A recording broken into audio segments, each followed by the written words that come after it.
Hola, ¿qué tal? ¿Cómo están? Muy bienvenidos a este nuevo episodio de Viajando en el Tiempo.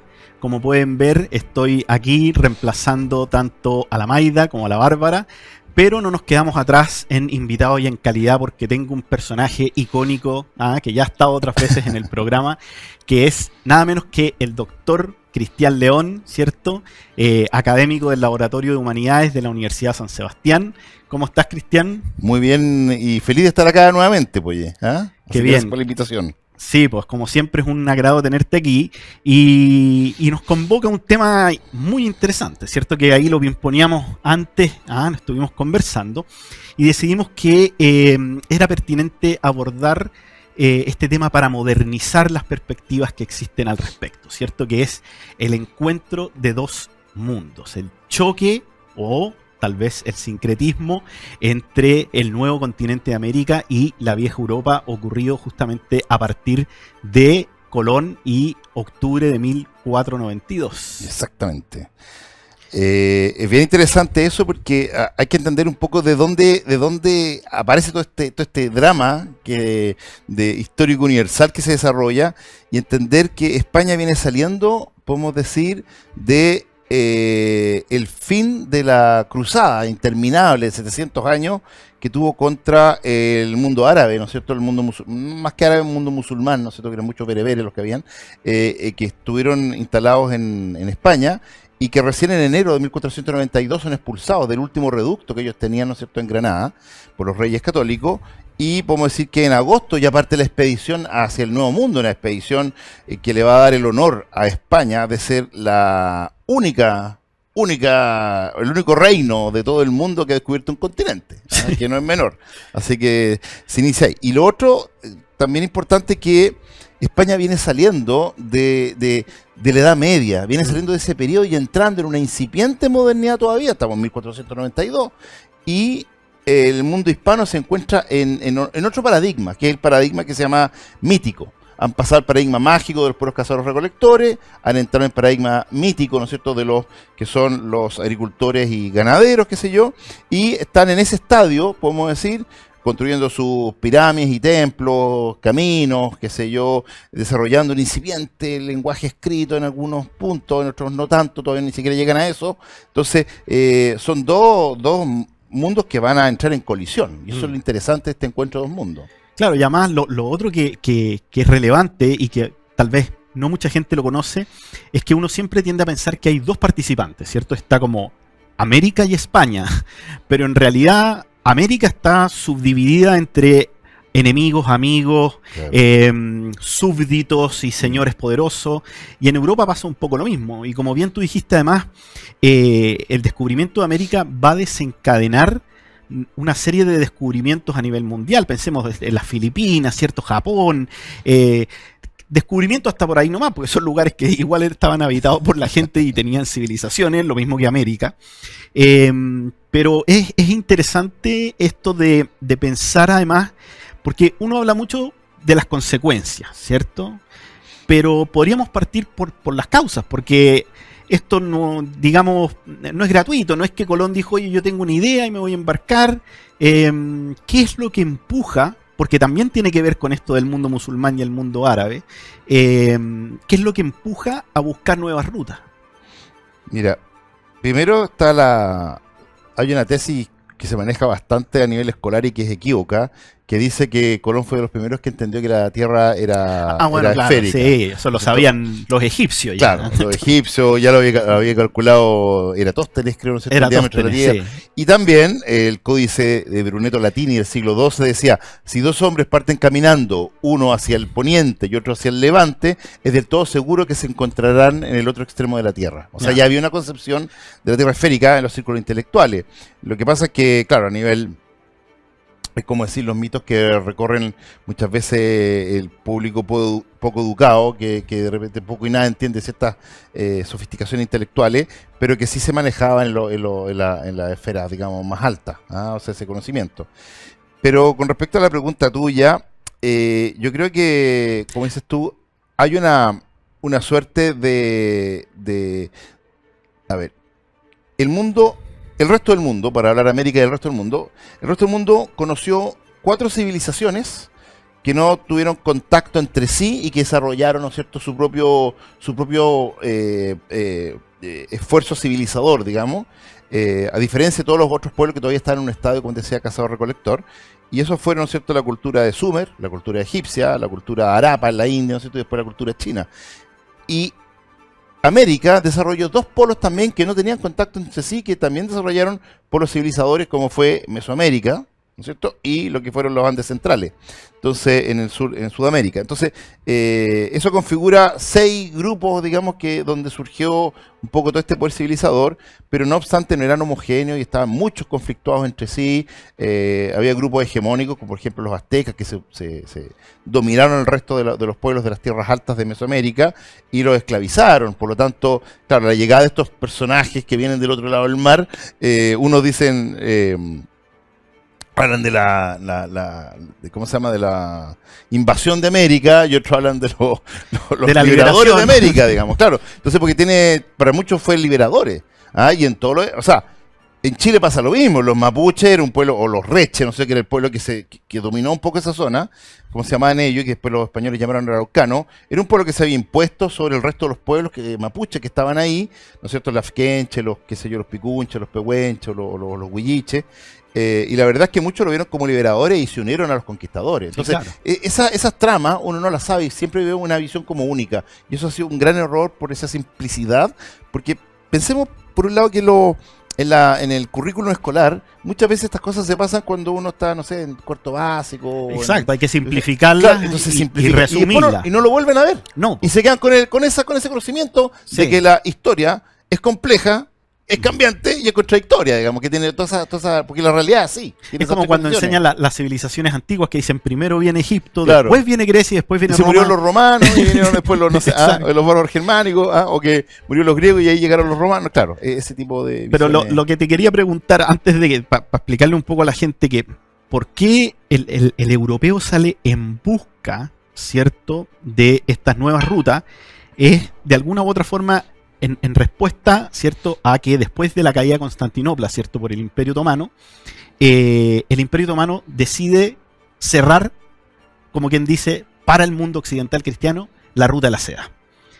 Entonces los europeos dicen, bueno, tenemos que buscar alguna forma de nosotros poder llegar, ¿cierto? Y ahí empiezan los viajes hacia el otro lado del Atlántico, a circunnavegar África, y se generan todos estos... y eso es lo que lo impulsa más que una aventura, digamos, hay una sed comercial más que una sed aventurera, ¿cierto? No, sin duda estos personajes eran grandes visionarios y aventureros. Sí, sí, evidentemente que el tema de la cierre de la ruta de la seda, ¿no es cierto? Y también pasó que esto es posible no solamente porque cerraron la ruta y listo, busquemos al otro lado, sino que hubo un par de instrumentos que se crearon en ese momento que permitió la navegación, que era fuera de la costa. Exacto. Que antes se perfilaba no solamente siguiendo la costa, por cabotaje griego, claro, el cabotaje, pero ahora venía la invención del sextante. Ya se conocía el astrolabio, que lo habían inventado los árabes para orientarse a la Meca, ¿no es cierto?, que para ubicarse con la estrella, pero el sextante permitía calcular, ¿no es cierto?, ya con mucha exactitud las direcciones, qué sé yo, a partir de la estrella polar y otras constelaciones, calcular un poco y el otro fue la carabela, que permitía navegar, ¿no es cierto?, el mar adentro, ya no perfilando la costa. Entonces, esa serie de elementos permite. Por otro lado, pensamos que estamos entrando en la modernidad, el humanismo y toda esa cosa, y el humanismo lo que entrega, en desmedro muchas veces de esta relación vertical, ¿no es cierto?, que el hombre cultivaba en la época teocéntrica, ahora viene una expansión horizontal. Entonces también el mundo es más ancho de lo que se pensaba también. Entonces esa expansión horizontal, estos instrumentos de navegación, esta necesidad económica, van todos como a converger, ¿no es cierto?, para que venga un italiano navegante y que muestre su proyecto en muchas cortes, en Portugal entre ellas que no lo pescaron, y después en España, y en España como que dicen, bien, hagamos eso. Y es interesante también, hay un cambio de mentalidad que evidentemente empuja a estos primeros aventureros y navegantes, que también, como bien dices tú, pasamos de una cultura teocéntrica que se replica al modelo social en el sentido de que está el señor y el siervo, ¿cierto? Así como está Dios y el siervo. Y vamos a ver ahora una liberación cierto, valga la redundancia, de las libertades en que el individuo va a querer justamente buscar oportunidades, conocimiento, y eso yo creo que también en gran medida empuja a estos personajes, ¿o no?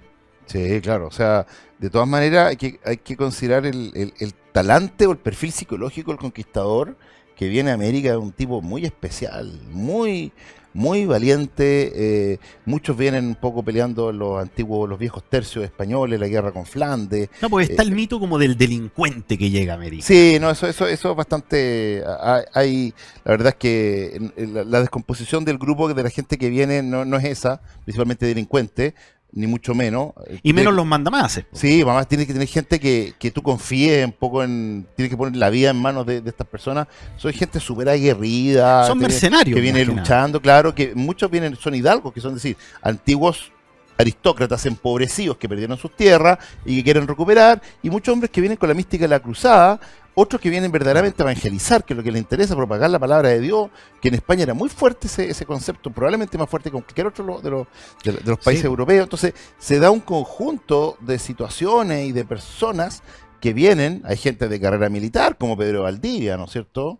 Que son, o como Alonso Rivera más tarde, ¿no es cierto? Que son gente que pelearon los tercios españoles, el mismo Francisco Aguirre, ¿no es cierto? Que uno no lo conoce tanto, peleó en el saco de Roma, y estuvo él con sus hombres deteniendo que los Landknechts, ¿no es cierto? Estos mercenarios alemanes entraran a un convento de monjes y las violaran. Él defendió, supone que era la fuerza de atacante, pero él entendía que no había, o sea, los criterios, los valores que había que tener. Yo creo que está en el subconsciente de todos Aguirre y la ira de Dios. Claro, Aguirre. Bueno, ese otro caso también, Aguirre, López de Aguirre, también otro caso tremendo, ¿no es cierto?, en América, y que curiosamente Alonso de Ercilla participó en la expedición para ir a buscar esa expedición. No lo encontró porque parece que murió antes López de Aguirre, pero fue en camino de búsqueda de esa expedición perdida, que desafía al rey, ¿no es cierto?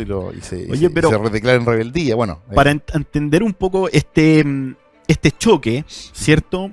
Primero tenemos que entender cuándo se corta el cordón umbilical, aunque es más bien inconsciente, en el sentido de que nunca en la época que se colonizó América hubo un entendimiento, ¿cierto?, de un nuevo continente. Estamos hablando de hace 20.000 años atrás. Pero hay un minuto en el que se genera la aislación de ambos continentes, ¿cierto?, o de ambos mundos, por llamarlo así. Eurasia y África y América. Y se maneja ya una hipótesis, ¿cierto?, que ya ha quedado un poco en el pasado, de que este mundo queda primitivo, precario, mientras el otro avanza.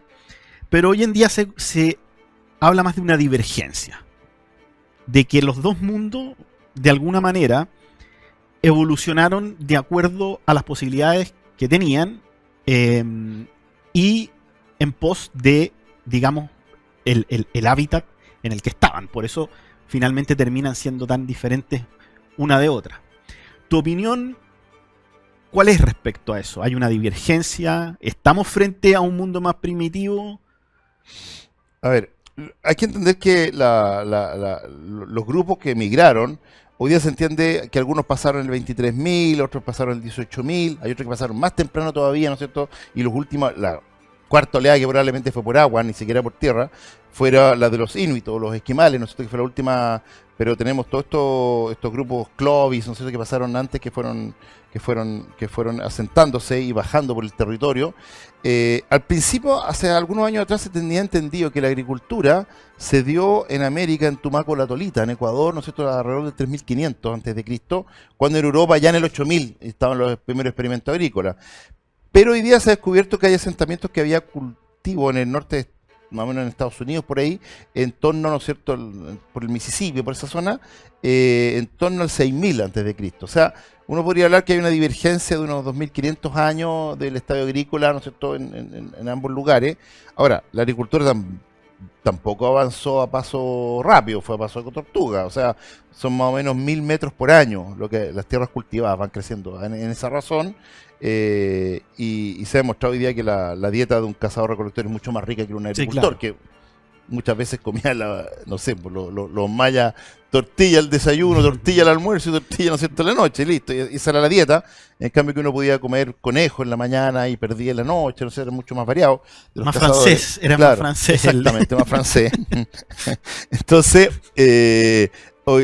no sé, pues nos redujimos de tamaño cuando decimos agrícola, aparecieron la caries, la gingivitis, apareció la osteoporosis y un montón de elementos que no teníamos. ¿Ah? Se da más la sífilis, por ejemplo, en grupos de agricultores, de dieta de agrícola, digamos, que en pueblos cazadores. Entonces, un montón de cosas que son bastante cuestionables, ¿no es cierto?, las ventajas de la agricultura, pero no obstante, claro, hubo un desarrollo que probablemente yo creo que nosotros siempre vemos con ojos occidentales todo, pero nosotros podríamos decir que gracias a la aparición de un paradigma clásico, ¿no es cierto?, greco-romano en Europa, cambió la fisonomía del curso de la historia para Occidente, pero el resto del mundo en Oriente, si tú ves, no sé, las pirámides hindúes, ¿no es cierto?, de la región india, ¿no es cierto?, la región hindú, perdón, del siglo XI y XII, son iguales a las pirámides, o muy parecidas en estructura, ¿no es cierto?, a las pirámides que hay en Mesoamérica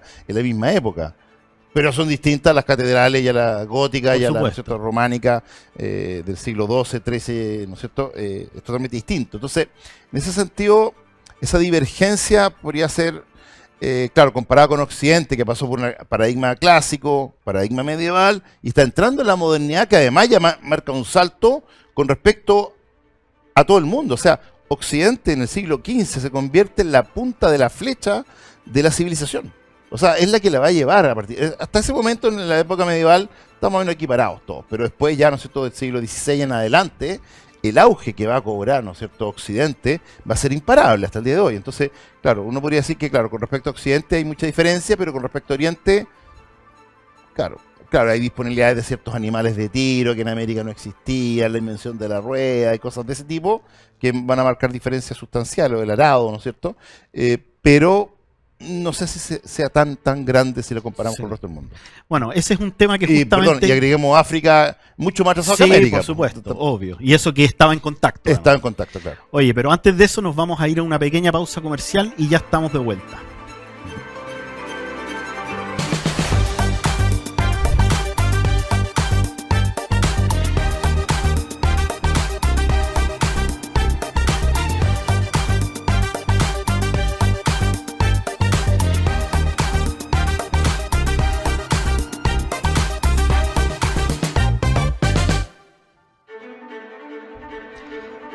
Ya estamos de vuelta aquí conversando junto a Cristian León sobre el encuentro de dos mundos, pero estamos un poco anticipándonos a qué es lo que genera tal impacto en este encuentro, y mencionaste un aspecto importante que yo creo que habla un poco justamente de esta divergencia. O sea, yo siempre he pensado que hay tres cosas un poco que van a definir la gran brecha cultural y tecnológica que se va a generar entre estos dos mundos, ¿cierto? El primero va a ser el desarrollo de la metalurgia, que creo que es clave. O sea, en América existía una metalurgia de orfebrería, ¿cierto? Y ese tipo de cosas, minerales blandos, pero no estaba la metalurgia del hierro, del cobre, del bronce. Por otro lado, tú mencionaste los animales de carga, ¿cierto? Son esenciales. El animal de carga, además, sumado a una herramienta metálica como el arado, por ejemplo, va a ser una cosa, pero absolutamente revolucionaria. Y por otro lado, yo creo que está el tema de la navegación, independiente de que sea de cabotaje o no, que en lugares como la cuenca del Mediterráneo o en los grandes ríos del viejo mundo, pensemos el Nilo, el Danubio, los ríos de China, ¿cierto?, de la India, permitían una conectividad y una forma de viaje más directa, más fácil, que en América no necesariamente existía.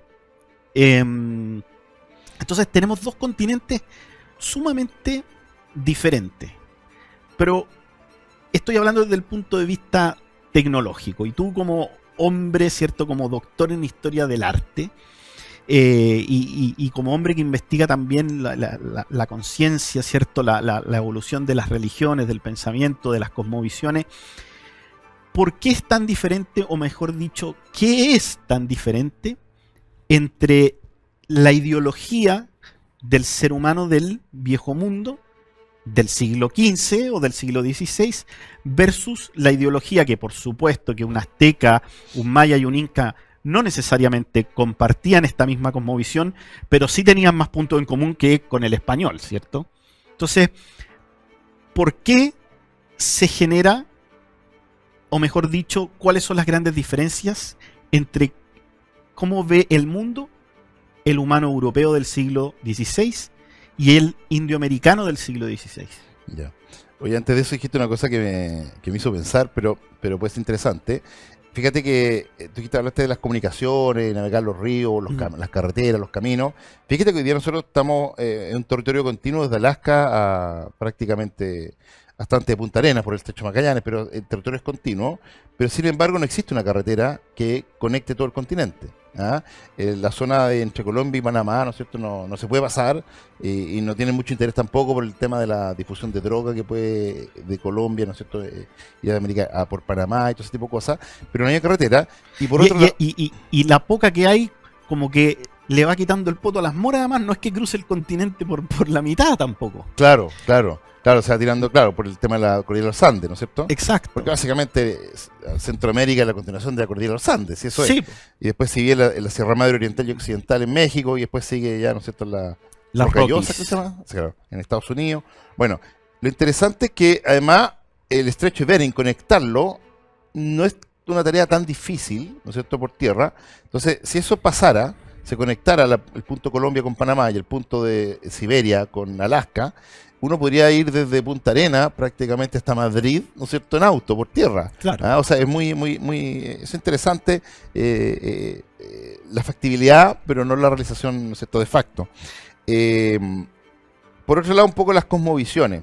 Como te decía yo, el paradigma mágico, principalmente mítico, en que está inserto la cosmovisión, ¿no es cierto?, de los pueblos americanos. Fíjate que sigue la religión se articula en torno a que ellos adoran una suerte de efectos. La lluvia, la guerra, el sol, ¿no es cierto?, qué sé yo, esas grandes fuerzas de naturaleza que en Occidente, ya con los griegos, ¿no es cierto?, y después ya el desarrollo romano y después cristiano, entendió, ¿no es cierto?, que el genio griego un poco se dio cuenta que no se hacía una adoración de los efectos, sino que de las causas, ¿no es cierto?, de las causas primeras. Y eso pone en relación de que, por ejemplo, si para los mesoamericanos el sol es Dios, para los cristianos, podemos decir europeos, el sol es de Dios. ¿Se entiende? No es lo mismo. Sino que es una es consecuencia o es una criatura, ¿no es cierto?, del creador. Y por lo tanto, ese cambio yo creo que es súper interesante. En segundo lugar, yo creo que el pensamiento filosófico, la filosofía que se desarrolla en Occidente, marca otro tipo de pautas, ¿no es cierto?, el desarrollo de la lógica, muy fuertemente en Occidente, sobre todo con el desarrollo del sistema aristotélico tomista en adelante, contrario a lo que pasa en Mesoamérica, que es un pensamiento analógico. Que piensa, ¿no es cierto?, en grado, no sé, qué sé yo, con imágenes como los símiles, en imágenes como de lo que ocurre en pequeño también ocurre en grande, y van haciendo estos pensamientos más asociativos, ¿no es cierto?, que es como el pensamiento de Cristo, de alguna manera. Cristo piensa un pensamiento analógico. Nos dice él, por ejemplo, si yo no muero, ustedes no van a surgir como una comunidad que expande el cristianismo por el mundo. Si el grano no muere, no da vida, ¿no es cierto? Eso es pensamiento analógico puro. Y el mundo americano piensa en esos términos analógicos. Entonces, claro, cuando vienen las carabelas, producto de este racionalismo, ¿no es cierto?, que empieza a desarrollar la técnica, la tecnología, qué sé yo, y llega acá. Claro, en la mentalidad de los mexicas, en este caso, ¿no es cierto?, que ven frente a Veracruz, ¿no es cierto?, ven estas carabelas, ellos dicen, es Quetzalcóatl que ha vuelto. Ha vuelto él, porque Quetzalcóatl, según, ¿no es cierto?, la historia, los relatos que se creen, parece aparentemente un vikingo que quedó, ¿no es cierto?, que su barco naufragó, parece que fue el único sobreviviente, el pueblo lo adoptó, como que lo quiso, le enseñó cosas, le enseñaron a él, construyó un barco y se fue prometiendo volver, ¿no es cierto?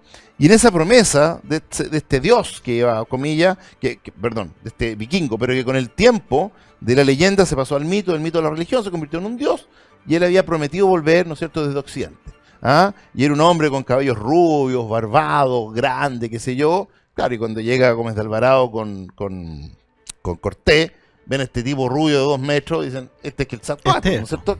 Quetzalcóatl. Entonces ahí, bueno, empieza toda Bueno, y ahí también se descuelga un mito urbano medio burdo que dicen como, claro, que el indígena americano pensaba poco menos que el español montado era un centauro, y yo siempre he pensado que es una caricatura poco agraciada del americano nativo, ¿cierto? En el sentido de que en el mundo mexica, en el mundo maya, en el mundo tolteca, digamos, existía la filosofía, existían o sea, los tipos sabían, si bien nunca habían visto un caballo, entendían que había un animal, o sea, una persona montada arriba de un animal. A lo que voy es que duele un poco esa imagen tan infantil del indígena que no entiende lo que está pasando. Y el mejor ejemplo de que eso es medio mentira es justamente digamos, espacio en el que se alían algunos pueblos con los españoles porque entienden que esta es su oportunidad justamente de liberación. Entonces, creo yo que hay se ha instaurado un poco esa imagen del conquistador que se aprovecha del indígena desvalido. Y tú bien dijiste al principio, eso no fue tan así.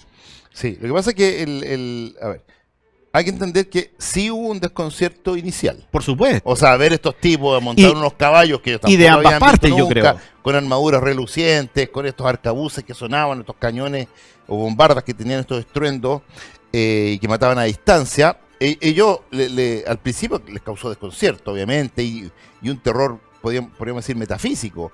Pero esto duraba la primera semana. O sea, ya el momento que lo vieron desmontarse el caballo y caminar igual que nosotros. Y tener que ir al baño. Claro, y tener que ir al baño y todas esas cosas. Y que eran ambiciosos, y que no eran ningunos dioses, sino que eran tan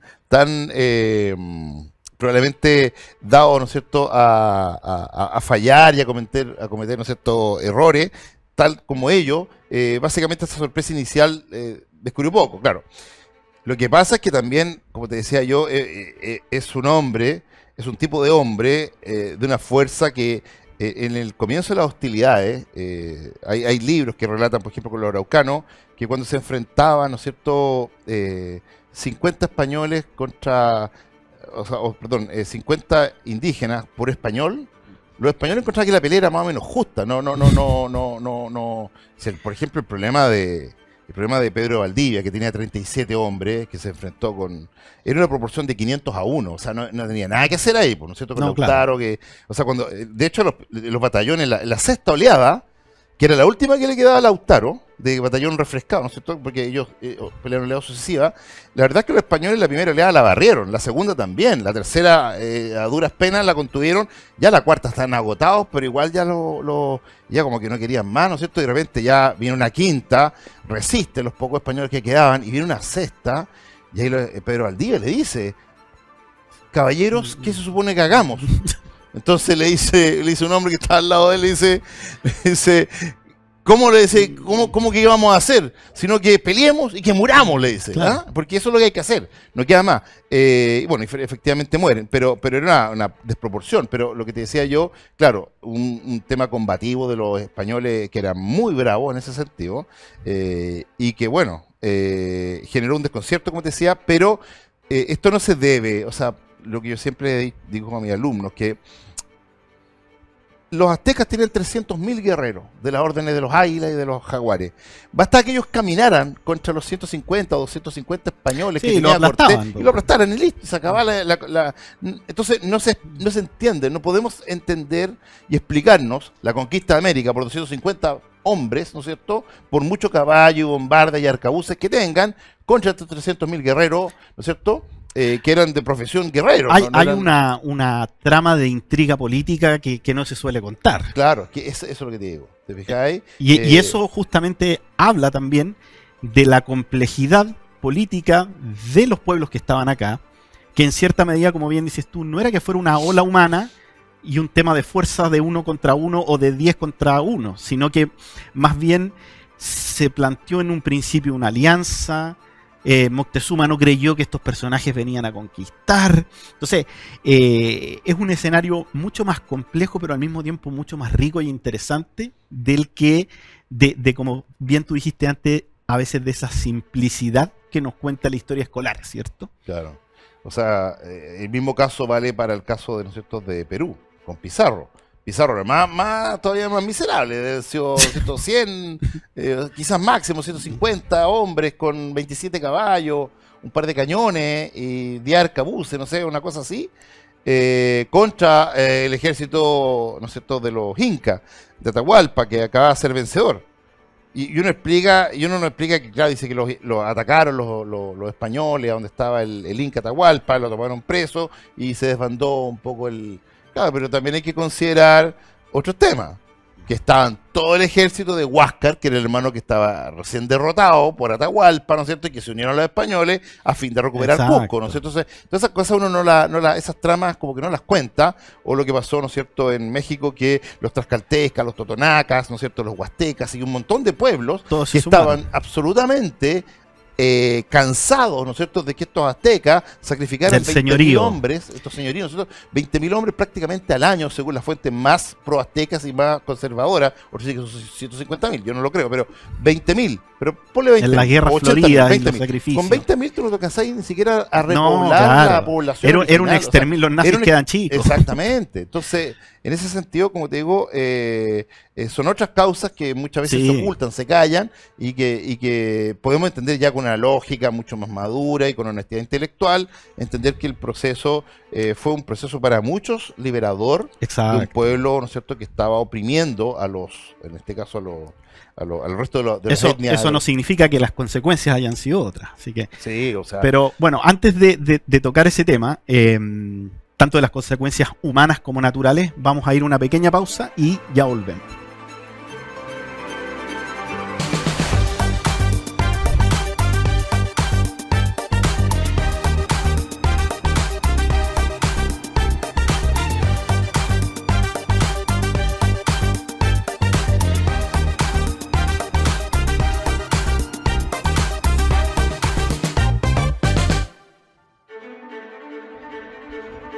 Ya estamos de vuelta junto a Cristian León, hablando sobre el choque, el encuentro, ¿cierto?, y el hibridismo de dos mundos. Y te quería preguntar sobre los efectos secundarios, más que el choque en sí. O sea, sabemos que hay un intercambio de enfermedades, de animales, de especies de plantas, de mentalidades que va a generar, podríamos decir que por primera vez en la historia del mundo, el mundo se va a globalizar de alguna u otra manera.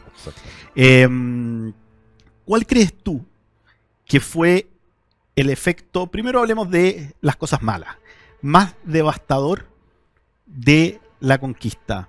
¿Fueron las enfermedades? ¿Fue la evangelización? O mejor dicho, la máscara de la evangelización.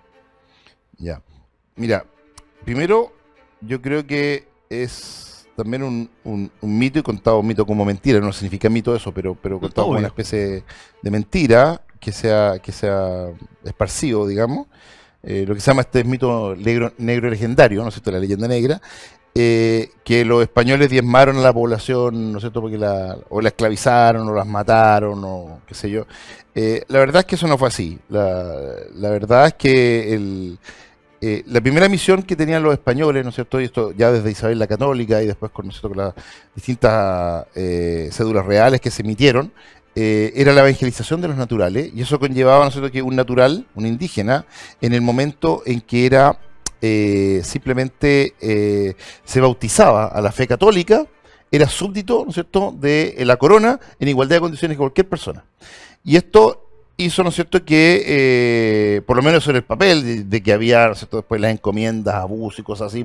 Hay que entender que esto es porque muchos de los conquistadores no eran ángeles, sino que eran seres humanos, pero hay que entender eso.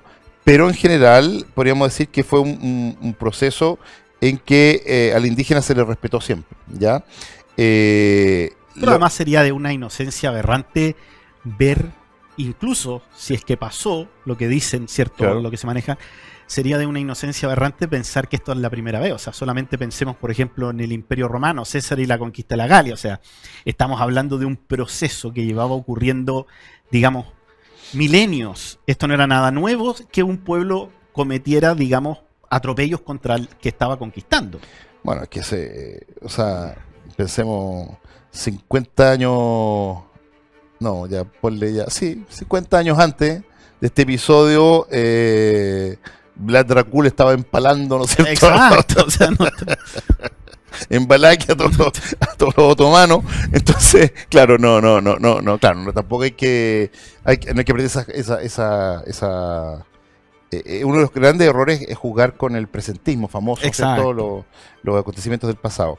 En segundo lugar, se ha dicho de que hubo una mortandad y una baja de la población indígena muy grande en América hispánica. La verdad que, claro, las cifras que se dan de poblaciones, que hoy día se habla más o menos de 13 millones, y hubo verdaderamente un momento que hubo descenso de la población indígena a 3 millones, transcurrió unos 40, 50 años de la conquista, pero básicamente se debe a la propagación de enfermedades. Sí, claro. ¿Ya? Las grandes enfermedades, ¿no es cierto?, que traían, ¿no es cierto?, la viruela, el sarampión, qué sé yo, y enfermedades del paludismo, no el paludismo americano, que trajeron, ¿no es cierto?, ¿cómo se llama?, los españoles. Pero también no olvidar que los españoles también contrajeron enfermedades muy graves se llevaron también, para allá. sí, o sea, todas las enfermedades tropicales, ¿no es cierto?, que se obtienen acá, desde el dengue, el paludismo, no sé, todas estas enfermedades raras que son de los trópicos. Bueno, la sífilis se la llevaron de América bueno, a también, Europa. la sífilis también. ¿Ah? Bueno, todas estas cosas son también enfermedades que también afectaron mucho a los conquistadores y muchos murieron. ¿Ah? Eso también es una cosa importante saberla. Pero lo cierto es que los países que exterminaron a su población indígena básicamente fueron en Estados Unidos. En Estados Unidos los exterminaron, nunca se cruzaron, recién se pudieron, qué sé yo, las leyes autorizar a casar el matrimonio interracial, o sea, entre un indígena, un negro, en el año 1967, o sea, estamos hablando 1967, o sea, yo nací en 69, o sea, sí, claro. ¿te fijáis? O sea, recién, en cambio que el matrimonio, el mestizaje comienza en América hispánica, la primera noche que acampan los conquistadores, ¿no es cierto?, en tierra americana comienza el mestizaje al tiro. Y además tenemos que pensar que no estamos en un paseo escolar, ¿cierto? Era un proceso de conquista. Claro, o sea, pero también, ojo, era de fundición con la población local. Esto es súper interesante porque fíjate tú que las fundaciones en Estados Unidos de los ingleses fueron todas colonias, factorías de borde costero, igual que Brasil, factorías de borde costero. ¿Qué significa esto? Que tú vienes a buscar materias primas, penetra al interior del territorio, los lleva a la factoría y las devuelve a la metrópoli. En cambio que en América, las primeras ciudades, no sé, pues, México fue Ciudad de México, en la mitad del corazón de México. En Santiago, o sea, en Chile fue Santiago, ¿te fijas? En Perú fue Cusco. Fueron ciudades interiores y los conquistadores venían. Hasta los primeros 80 años de la conquista solo llegó un 6% de mujeres hispánicas a América.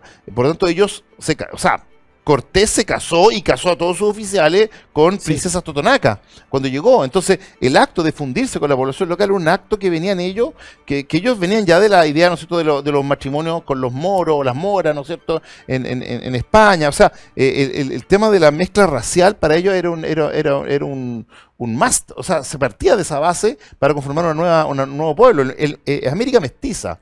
Entonces, lo que es interesante pensar que no solamente hay, digamos, un mestizaje humano, sino que también va a haber un mestizaje, va a sonar curioso lo que voy a decir, pero burocrático y tecnológico, en el sentido de que, por ejemplo, hablaste del caso de América del Norte.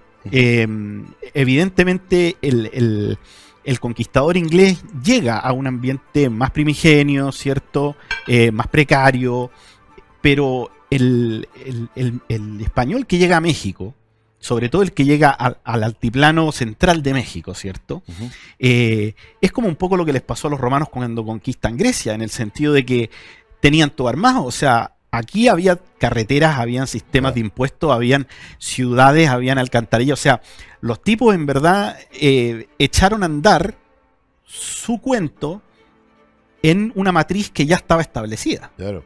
O sea, que es súper interesante porque España no tenía la concepción de la espacialidad americana.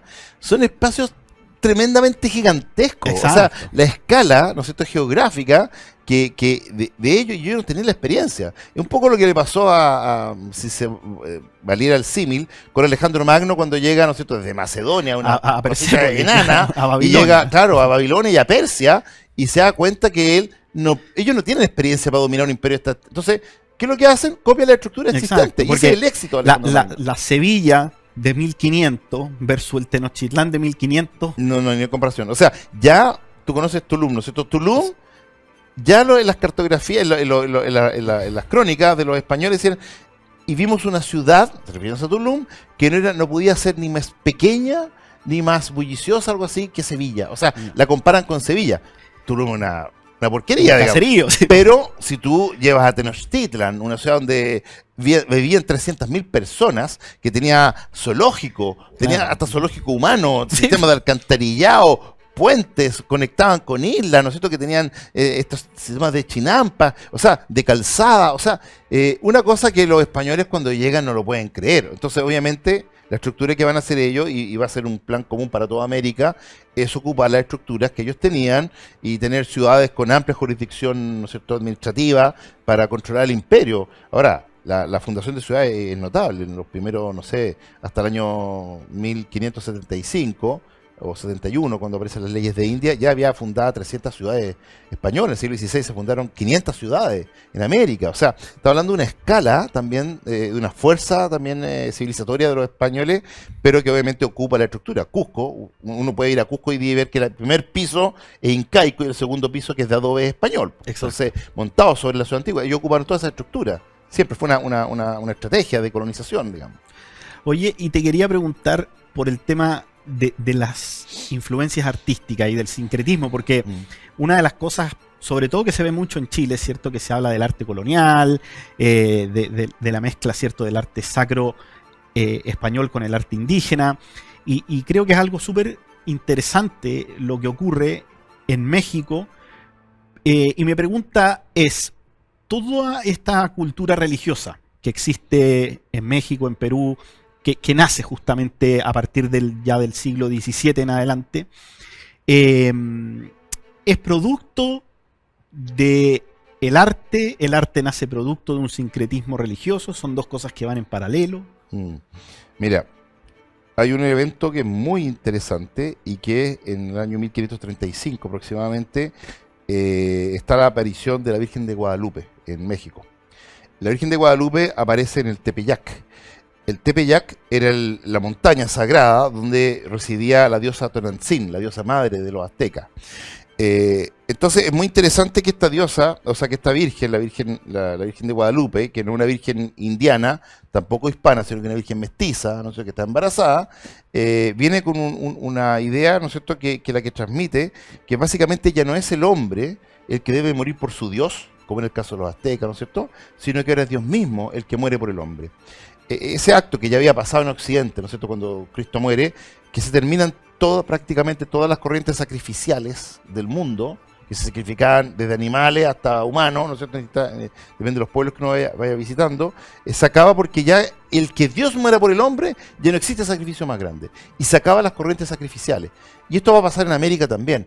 Y después de estos pueblos sometidos, ¿no es cierto?, con este yugo de fierro que eran los aztecas, que tenían sometido a todos estos pueblos, cuando dicen que Dios es el que muere por el hombre, ya no se necesita que el hombre muera por Dios, básicamente ello trae la calma, trae la paz, ¿no es cierto?, trae como este descanso psíquico que va a transformar, y por eso se dice que en México el 90% dicen que es católico, pero el 100% es guadalupano. Bueno, en el arte es bien interesante porque va a haber conexión, así como los mexicanos conectan con Tonantzin, la diosa madre, y se hace una relación con el culto a la Virgen María. En Sudamérica también con Mama Ocllo, ¿no es cierto?, que también y la Virgen, y estas vírgenes con formas de montaña, ¿no es cierto?, telúricas, ¿no es cierto?, de volcanes, que se transforma en la Virgen, qué sé yo, y que empieza a haber este culto. Es súper interesante porque la verdad es que fueron muy receptivos los indígenas a este Dios que era misericordioso, ¿no es cierto?, que daba la vida por sus amados, ¿no es cierto?, que llamaba a sus discípulos amigos, y este tipo de cosas que la verdad que generó una conversión bastante masiva, y había pueblos que fueron muy dóciles a recibir la palabra de Dios, ¿no es cierto?, otros que pueblos que eran más belicosos, como los araucanos, ¿no es cierto? Que sacrificaron algunos, como el padre Mascardi, ¿no es cierto?, en Arauco, pero en general podemos decir que fue una conversión bastante masiva y fueron muy receptivos. Aparte que yo creo que la estrategia evangelizadora de los jesuitas y de los franciscanos, de predicarles la lengua original de ellos, ¿no es cierto?, a través de una inculturación y tomar elementos de su cultura, ¿no es cierto?, que se podrían explicar en términos cristianos. Toda esa cosa yo creo que le hizo mucho sentido. Y en cuanto al arte, el arte hay que decirlo, ¿no es cierto?, que es, si bien hay influencias de América a España, por ejemplo, el plato principal de ellos es la tortilla de patatas, la papa es americana, por lo tanto, pero también asimétrica, en el sentido de que si bien hay elementos que llegan de acá de la tradición, en este caso barroca, que es el movimiento principal que está llegando a América, en ese momento, en el siglo XVII, pensemos, acá va a sufrir un proceso de síntesis con elementos indianos. Entonces van a aparecer, ¿no?, un barroco, pero que además toma elementos vegetales, toma ciertos animales, ciertos frutos, ciertos árboles, ¿no es cierto?, de la visión americana, que van a empezar a encontrar acá, ¿no es cierto?, y se va a llamar el famoso barroco mestizo, que va a tener un desarrollo muy bonito acá en América y que vale mucho la pena. Quiero mencionar además otra cosa, que también es importante. España dejó acá un legado de 65 patrimonios de la humanidad. Y estoy tomando patrimonio, puede ser una ciudad completa, o pueden ser las 16 iglesias de Chiloé, o lo que ustedes quieran. Patrimonios de la humanidad, 65, durante la colonia. ¿Estamos hablando de Chile o América? América, 65 patrimonios de la humanidad. Pero pensemos que patrimonio histórico, monumentos históricos nacionales en el centro de México hay 4.000. O sea, esa es la escala que estamos hablando. Estados Unidos tiene 3. Y son, por razones de la casa de George Washington, no por su arquitectura, sino porque vivió George Washington, digamos, el tema del Parlamento Federal, ¿no es cierto?, ¿cómo se llama?, de Filadelfia. ¿En Pensilvania? Yo creo que Filadelfia, no estoy seguro, que es porque ahí se firmó, qué sé yo, la Constitución, no sé qué cosa, pero son por actos, pero así, no por edificios en sí, digamos. O sea, el patrimonio es contundente, el legado, ¿no es cierto?, material, 31 universidades, ¿no es cierto?, imprentas, bibliotecas, colegios mayores, es decir, la labor cultural que se hizo, que se desplegó en América, es una cosa que no tiene comparación ni parangón con ninguna, ni siquiera con los procesos de colonización que hubo en África, y en India o en China en el siglo XIX, ¿no es cierto?, por las potencias europeas, que no dejaron nada, prácticamente nada. No hicieron caminos, hicieron hospitales, se hicieron líneas de tren para ir a las minas, para sacarla, a llevarla al puerto, para embarcarla, ¿no es cierto?, a la metrópoli, pero no hubo ningún enriquecimiento, digamos, de las comunidades originales, autóctonas, ¿no es cierto?, de esos lugares donde produjo la colonización, ni siquiera en el siglo XIX. O sea, la labor es contundente, la verdad. Eso. Oye, este tema da para mucho y vamos a tener que hacer un segundo episodio sin duda, pero lamentablemente se nos ha acabado el tiempo, así que te quiero dar las gracias, Cristian, como siempre, por acompañarnos en tan interesante programa. Antes de despedirnos, quiero que le comentes así brevemente a la gente sobre tu revista, Ars Magna. Ya.